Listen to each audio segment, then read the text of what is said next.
Esse é o podcast Mídia e Marketing do UOL. Toda semana a gente entrevista um executivo da área sobre carreira, propaganda e negócios.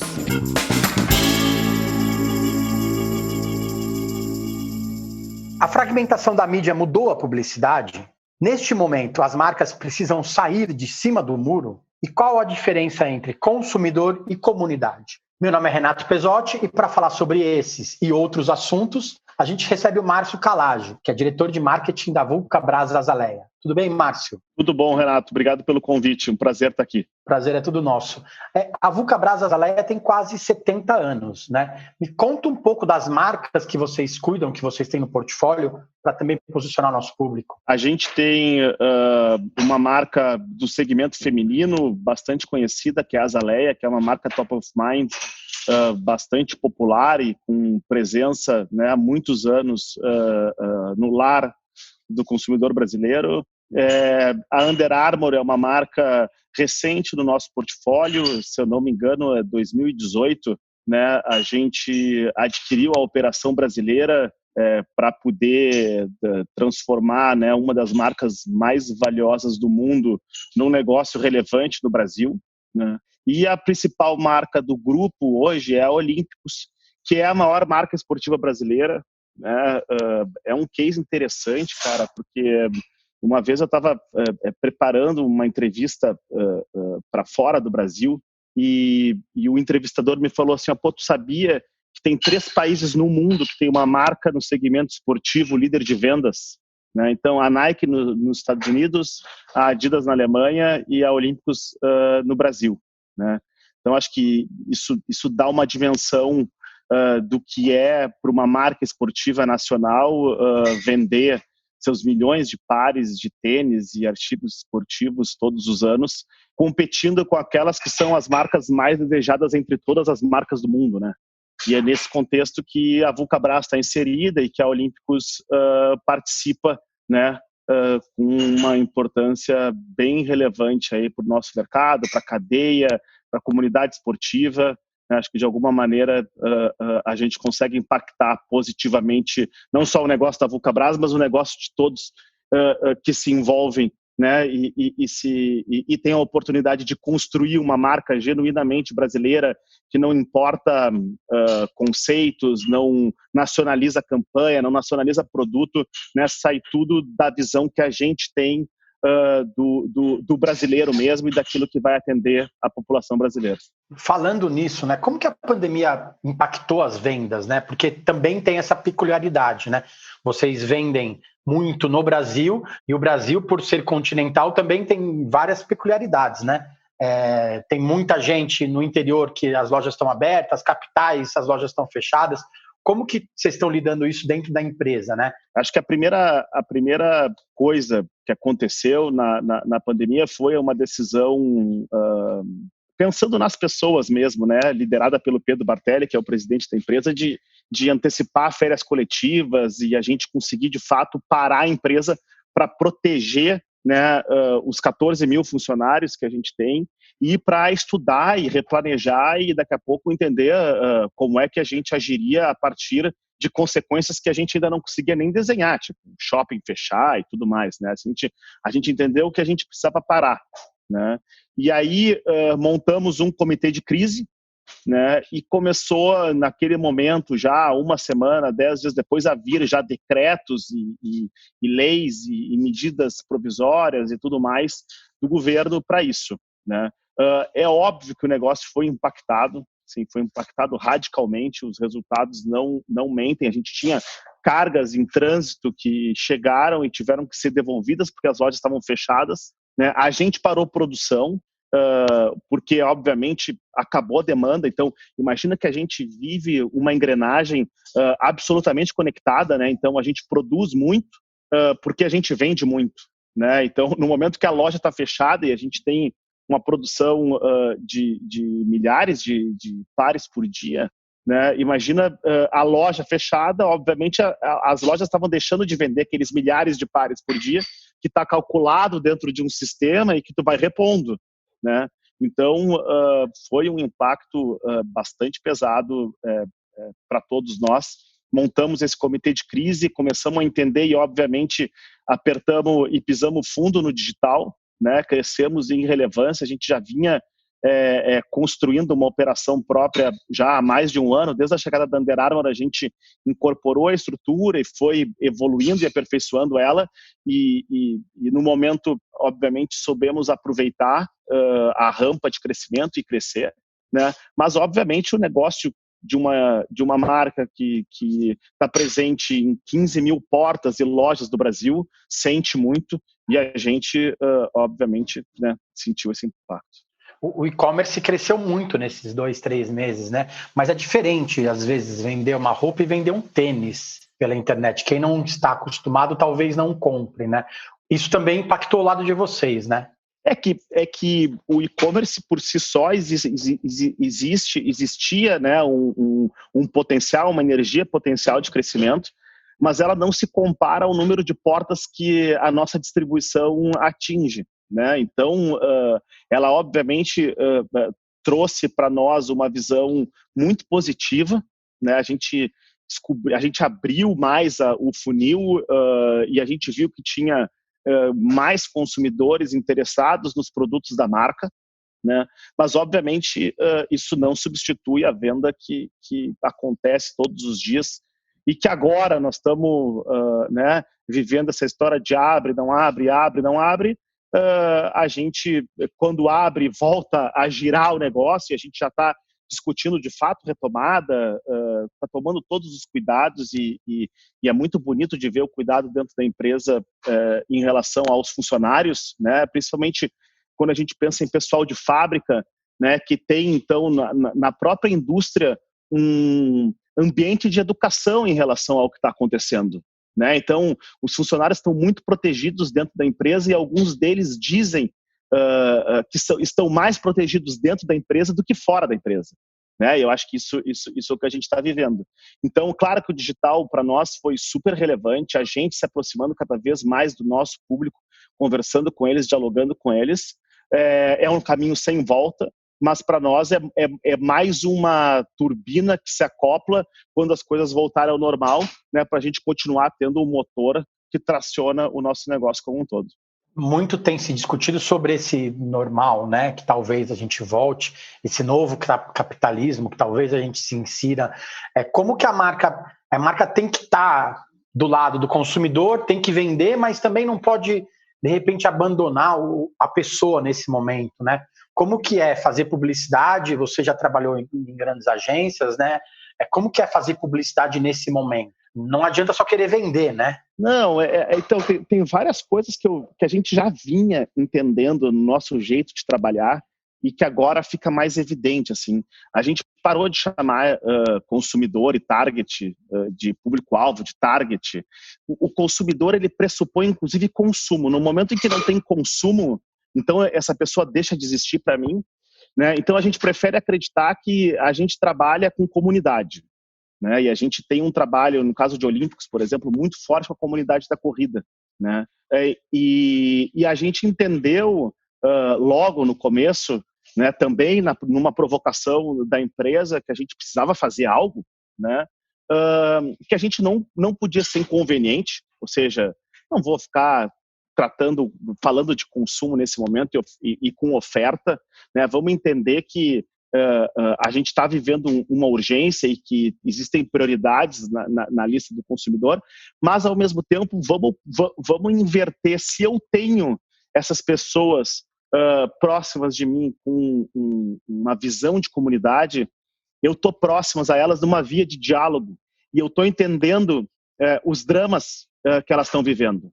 E a comunidade esportiva foi seriamente impactada, porque o professor de educação física, o personal trainer, fechou a academia, né? O treino online não substituiu o que é o treino físico, o emprego, a carteira assinada. O fisioterapeuta não pode tocar no paciente, né? E são todos profissionais liberais que foram absurdamente impactados. E aí, nesse momento, a gente vira a lente, né? E a gente entende de fato que a gente pode fazer algo, e a gente criou, por exemplo, o Corre Junto, né? Que é um projeto que a gente criou na Olímpicos, né, para ajudar a comunidade esportiva e transformar elas em empreendedores digitais. Então, a gente criou um sistema no nosso site em que essas pessoas elas vão lá, se cadastram e geram um link e elas têm uma comissão de 10% sobre a venda, o que, para quem trabalha com varejo, com tudo, sabe o que é uma comissão de um negócio de varejo. Então, era um valor representativo para ela. E as pessoas que comprassem através desse cupom teriam 20% de desconto. Ou seja, eu crio um mecanismo, né, para criar um senso de urgência, para gerar a conversão, para que para que a minha comunidade ganhe algum tipo de receita nesse momento tão delicado, né? E aí a gente já teve, por exemplo, o caso, né, de uma pessoa que vendeu R$8.000 num mês, né? E aí, se a gente analisa isso, ela ganhou aí pelo menos R$800 de comissão, o que é um valor maior do que os R$600 do auxílio emergencial do governo, que teve 60 milhões de brasileiros inscritos, né? Então, nesse momento, a gente entende o nosso papel e a gente ocupa o nosso espaço como marca protagonista e líder no mercado, de que precisa fazer algo pela comunidade, né? E eu acho que aí sim entender o que fazer e o que falar passa a ter mais sentido, porque eu trago algo que de fato é relevante para a minha comunidade, né? Eu chamo a atenção dela para isso e, obviamente, a gente constrói e fortalece essa relação.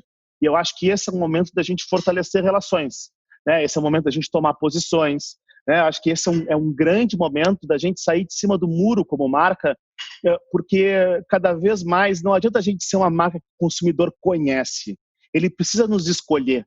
E eu preciso, a partir disso, construir experiências, eventos, ações, projetos, produtos em que o consumidor me escolha. Hoje, né, o poder está na mão dele, né? E no fim das contas, tem momentos em que eu penso que, graças a Deus, está na mão dele, porque isso acaba também exigindo uma postura de responsabilidade das marcas, que aquelas empresas que não têm isso no seu valor começam a entender a importância para o seu negócio. E aí, talvez a gente consiga construir, né, um movimento positivo, né, e daqui a alguns anos a gente olhe para um novo marketing que faz a diferença na vida das pessoas e não só se preocupa em vender o produto, né, e empurrar mais alguma coisa que a gente não está precisando. O consumidor, há algum tempo já, ele não quer mais só comprar um produto, né? Ele quer uma solução para o problema dele. A partir do momento que a marca oferece uma possibilidade dele resolver um problema financeiro dele, talvez isso valha muito, né? Daqui para frente, quando a pessoa for comprar alguma coisa, ela lembre que a marca X me ajudou nesse momento difícil ou não quis me empurrar um produto, né? Porque não cabe mais, né, aquela história de vamos vender, vamos dar um jeitinho na publicidade. A verdade, ela é muito importante hoje na publicidade, né? Isso tem se tornado cada vez mais claro. Eu acho que eu sempre tive como mantra nas agências ou mesmo no trabalho a história da verdade. Assim, para mim, os grandes insights são grandes verdades. Ponto. Né? É essa esquina que existe, né, entre um ponto de vista da marca e uma necessidade do consumidor, né? E eu consigo, de alguma maneira, entregar valor e explicar de uma maneira interessante, porque senão ela vai prestar atenção, né? Por que essa minha verdade é importante para ele, né? Mas a decisão é dele. Então, no fim das contas, o que eu preciso é conseguir uma atenção e um tempo dele para contar a minha história. E se isso fizer sentido, né, de fato, isso gerar alguma coisa que, em alguns casos, é a conversão e a venda, né? Então, no fim das contas, é isso. Assim, quanto mais relevante eu for para esse cara, mais chance eu tenho de ser lembrado no momento que ele estiver tomando as decisões dele, a partir do processo dele, né, de construir essa relação e essa ponte de relacionamento. E para a Olímpicos ser uma marca brasileira nesse momento é muito relevante, né? Vocês pensam em voltar com uma brasilidade mais forte quando a publicidade voltar com força total? Cara, a gente já encontrou esse território durante muito tempo. Algumas pesquisas nos diziam que o consumidor não conseguiria enxergar valor em tecnologia brasileira, né? Então, a questão da nacionalidade estava presente no Comitê Olímpico Brasileiro, estava presente na Seleção Brasileira de Vôlei, né? No patrocínio que a Olímpicos teve do Flamengo, que eu acho que é a maior torcida do Brasil, se não é, junto com o Corinthians, né? É uma torcida que domina grande parte da paixão do brasileiro, né, cara? E aí a gente vem fazendo um trabalho já há algum tempo de expressão de uma nova brasilidade, talvez, né? Quando a gente criou o Bota Pra Correr, a gente criou um circuito que convidava as pessoas a conhecer o Brasil correndo. Então a gente criou um circuito que era convidando as pessoas a conhecer o Brasil correndo. A gente fez uma corrida em Alter do Chão, outra no Jalapão e outra no Pantanal, né, em que a gente leva formadores de opinião, a gente abre para a comunidade local, tem todo um pensamento de impacto positivo. Então a gente contrata essa mão de obra local, a gente traz todo o lixo de volta para São Paulo para não deixar pegada mesmo, né? E esse ambiente, esse projeto acabou construindo uma visão de conexão da marca com quem forma opinião na corrida e no esporte brasileiro que eu não imaginava, assim. De fato foi muito acima do que a gente podia imaginar. E é bonito porque as pessoas elas acabam reconhecendo aí sim na marca, uma marca brasileira que quer apresentar o Brasil a partir da lente do esporte e em cenários que nenhuma marca internacional jamais explorou. Então, de novo, aí a gente acabou encontrando um caminho único para nós, porque a gente não tem uma fotografia mais lavada, né? A gente é o Brasil, a gente é colorido, a gente tem a natureza e a gente precisa usar e a gente pode usar, né, de maneira não destrutiva isso para valorizar essa marca brasileira e construir projetos que só uma marca brasileira poderia fazer. Então, isso já vinha caminhando, né, de alguma maneira muito forte dentro do pensamento e dentro da estratégia da marca.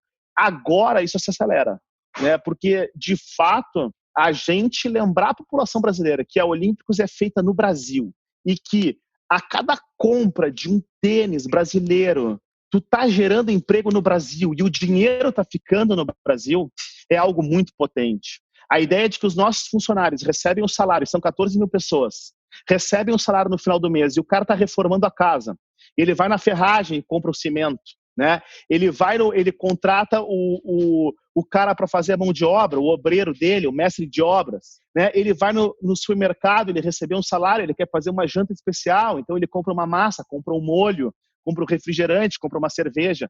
Assim, a ideia de que a gente precisa valorizar o que é nosso e que existe uma causa urgente, que é a causa da economia, ou seja, lembrar e colocar as pessoas, né, nesse lugar, talvez torne isso um diferencial importante para a marca, né? Ainda mais quando a gente pensa que a gente produz os tênis mais democráticos do Brasil, né? A gente tem uma visão de democratizar o acesso à performance. A Olímpicos, ela tem noção do país que ela vive. A gente vende, a Olímpicos ela é a marca da corrida, mas ela também é a marca do corre do brasileiro, né? Ela é a marca que está no pé do dia a dia das pessoas que pegam 2, 3 ônibus por dia e precisam de um tênis confortável.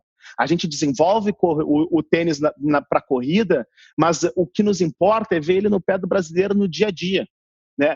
E agora construir, né, essa visão, né, e chamar as pessoas para a gente reconstruir o Brasil juntos, esse Brasil do corre, né? É de fato um momento que a gente não queria que tivesse acontecido, a gente não planejou, mas ele está aí e ele se coloca para nós como sendo um caminho bonito para a gente trilhar. Mídia e marketing volta já. Prepare-se! Eu, Otaviano Costa e o UOL trouxemos um programa de melhor. Um laboratório de entretenimento. O Otalab no UOL. Sim, um programa ao vivo com participação de famosos, anônimos, colunistas do UOL e muito conteúdo do Brasil e do mundo. Essa mistura de elementos será ao vivo, na home e em todas as redes do UOL. Anote aí para não esquecer, viu? A nossa experiência será toda quinta às 3 da tarde, ao vivo. Vem comigo, Otalab no UOL. O UOL tem uma novidade que vai ajudar a sua empresa a entrar no mundo digital. É o Meu Negócio Não Para, que ajuda pequenos empreendedores do Brasil a superar o cenário de crise provocado pela pandemia da Covid-19. Acesse uol.com.br/Meu Negócio Não Para. E como que fica essa concorrência do dia a dia de performance, né? Tem tantas marcas mais conhecidas como Adidas e Nike, outras menos conhecidas do grande público, mas muito conhecidas pelo atleta que quer performance. Como se colocar, talvez a Olímpicos tenha conseguido se colocar no meio da briga, né, das multinacionais. Como que é tentar se manter nisso, neste momento que talvez a empresa talvez não possa olhar tanto para a inovação, né? Ela tem outras preocupações nesse momento para pensar mais perto, né? A Olímpicos entende o papel dela no contexto que ela vive, não é à toa que ela é líder, né? A gente entende que o nosso trabalho é um trabalho de democratizar o acesso à alta performance. O brasileiro não tem R$600, só para a gente ficar nos R$600 do auxílio emergencial, para comprar num tênis. Né, assim, a grande maioria dos brasileiros. Então, de alguma maneira, como é que a gente consegue entender esse desejo dele, né, entender o que ele está buscando? Então, quando ele quer um tênis para corrida, né, a gente sabe o que ele quer, e a gente conseguiu, inclusive, no caso do Corre 1, que é um sucesso que a gente teve de vendas, e é o tênis mais caro da marca, e hoje, para nossa sorte, é o nosso tênis mais vendido no site, mas ele custa R$350, não é um tênis inacessível, né? Mas a gente foi conversar com corredores e a gente chamou a comunidade da corrida. Se eu não tenho o desenvolvimento do japonês, aquele imaginário do japonês, eu posso chamar os amigos, os brasileiros da turma, né? Quem é aquela galera que entende de corrida no Brasil? Então, por exemplo, esse é o caso do processo de cocriação, que a gente fez uma mesa, né, para cocriar o melhor tênis de corrida já feito no Brasil. Era essa a nossa missão. Né? E aí a gente chamou fisioterapeutas, técnicos em biomecânica, médicos, corredores, influenciadores, donos de loja de esporte, junto com a nossa equipe de desenvolvimento para dentro da empresa, para cocriar esse tênis. E aí, quando a gente lançou ele cheio de história, ele foi sucesso. Então, eu acho que o antídoto contra as marcas internacionais é talvez o que seja a grande receita delas, que é contar boas histórias, é construir projetos verdadeiros, autênticos, que se conectem com o consumidor, que tenham pertinência, não sejam só mais um tênis sendo lançado no mercado, né? Entendendo, obviamente, a nossa realidade, né? Entendendo que o consumidor da loja esportiva é diferente do consumidor da sapataria, entendendo que o tênis que a pessoa tem não é só para corrida, ela vai na igreja, tem que ser resistente, o cara tem que lavar certo tênis. Ou seja, tem uma série de elementos que, se eu prestar atenção na minha comunidade, eu vou conseguir construir produtos melhores do que os meus produtos, do que os dos concorrentes. E eu acho que esse é um pouco do trabalho. No caso da Under Armour, aí sim a gente tem o cenário e as condições normais de temperatura e pressão definidos, né? É uma marca americana que está desenvolvendo tecnologia de ponta com os melhores atletas, é uma marca que desenvolveu um pijama para recuperação muscular, é uma marca que desenvolveu uma tecnologia como o Hover, que é uma puta tecnologia de corrida. Aí sim, né, a gente tem um ambiente premium, né? E a Under Armour, ela é a marca mais exclusiva das marcas premium. E aí a gente acha que existe uma oportunidade especial para nós, entendendo que esse consumidor de um poder aquisitivo mais alto, né, ele também procura a exclusividade, né? Então ele precisa entender, né, ele acaba encontrando na Under Armour, então, uma marca muito poderosa nessa resposta para ele em relação a isso. Você falou do tênis do dia a dia, né? Talvez a gente tenha mais gente trabalhando de home office depois da pandemia, indo menos ao escritório. Como que vai ser a criação dessa linha de produtos que são esportivos, são casuais, servem para você trabalhar? Como que vocês acham que vai ter essa mudança também nessa criação dessa linha, uma coisa mais casual, esportiva, uma coisa que eu possa trabalhar, mas que eu uso para esporte também? É muito engraçado, cara, que a gente está em 2020, mas parecia, assim, a gente nunca viveu uma mudança tão drástica e radical de época, né? Nem quando a gente virou de 1999 para 2000, as pessoas achavam que os computadores iam parar, que ia dar tilt, o bug do milênio. Não aconteceu nada. Acordamos 1º de janeiro e o mundo continuou evoluindo no seu ritmo, na sua velocidade, cada vez mais rápido em função da aceleração digital, sim, mas caminhando, né, numa direção que a gente mais ou menos conseguia prever. E esse mundo antigo já estava trazendo a história do conforto e do athleisure, né, que é essa mistura da moda, do atlético com o leisure, né, do descanso. E agora isso ganha um sentido enorme de existir, porque num momento de tanto desconforto na nossa rotina, pelo menos a roupa tem que ser confortável, né? E aí, quando a gente começa a refletir sobre isso, a gente começa a entender que tem marcas, que são as marcas esportivas, que de alguma maneira estão desenvolvendo roupas, pensando na flexibilidade, pensando na transpiração, pensando no desempenho e do movimento, e que se isso serve para o esporte, obviamente ela serve para o conforto de uma caminhada do dia a dia e tudo mais. Nos Estados Unidos, já faz uns 2 ou 3 anos, eu não quero cravar quanto tempo faz, porque senão eu posso estar dando uma informação errada. Mas já faz 2, 3 anos, pelo menos, que a venda de calça legging ultrapassou a venda de calça jeans para as mulheres, né? Então, já era um movimento que a gente estava vivendo, né? Agora, isso se potencializa, né? Agora vira o milênio. Né? Agora sim, de fato, eu acho que é complicado, eu falando na minha pessoa, me imaginar voltando a usar uma calça jeans, né, cara? Assim, é impensável. E os códigos mudaram, né? Então, assim, eu acho que tem uma coisa do que é o certo num ambiente de trabalho, a etiqueta, né? Porque tem aquilo que é ancestral e ser educado com uma pessoa, né? Continua em evidência, mas, por exemplo, estar bem vestido não significa mais tu tá ou com terno, ou com calça jeans, ou com uma camisa apertada, né? Aquela turma que usa a camisa fechada até o último botão. Pô, tá complicado bancar essa moda e esse estilo nesse momento, né, cara? Porque, no fim das contas, o que tá valendo a pena agora é um bom moletom, uma camiseta gostosa, um bom tecido, né? Enquanto essa loucura passa nas nossas vidas. Você trabalhou até 2012, entre 2008, mais ou menos 2012, na Vulcabras, depois trabalhou um monte de agência de publicidade e desde 2017 voltou para a empresa. O que mais mudou nesse período de 5 anos que você ficou fora? Não ficou fora do mercado do anunciante, né? Porque você lidava com os anunciantes todos os dias, mas ficava do outro lado do balcão. O que você acha que mais mudou nesse período? Talvez seja a transformação digital, talvez seja a forma de fazer publicidade, redes sociais.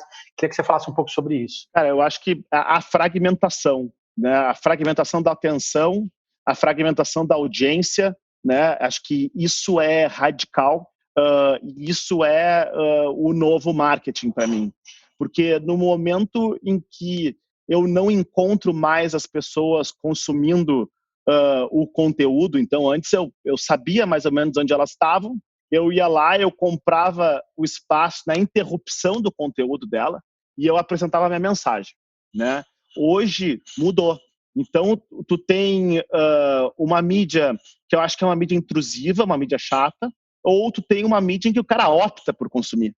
E isso é profundo, porque nesse momento eu entendo de fato que se a audiência é fragmentada, né, a atenção das pessoas é fragmentada, ou eu entendo para quem que eu sou relevante e me relaciono profundamente com a minha comunidade, por isso que quando eu vou falar sobre isso, eu não falo de consumidor, eu falo da minha comunidade mesmo.